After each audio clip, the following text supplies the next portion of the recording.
Ho, ho, ho, nerds! It's me, Santa, and my barber jacked up my beard, so I'm gonna show you how I fixed it, because it wasn't always this lush and beautiful.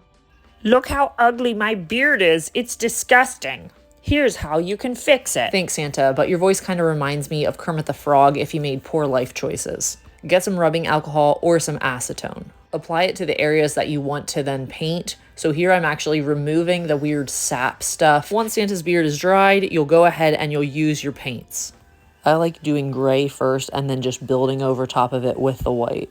Eyebrows on fleek. Thank you to Jamie Coker back in '92, before I existed. Add the accents, add some more highlights, and pretty much all done, except we need to add a top coat. So hopefully the weird sappy stuff doesn't come back. I'm using satin. It's a nice mixture of gloss and matte. Not too shiny, not too matty. Here's the before and after. Gross, awesome. Stick around for the bloopers.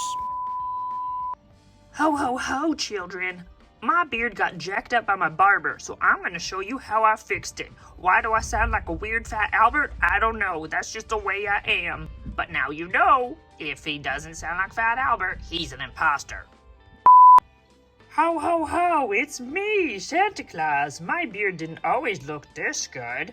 Would you like to watch the full video? Okay, let's go. Bye-bye. Thanks for watching. Have a blessed Christmas and New Year.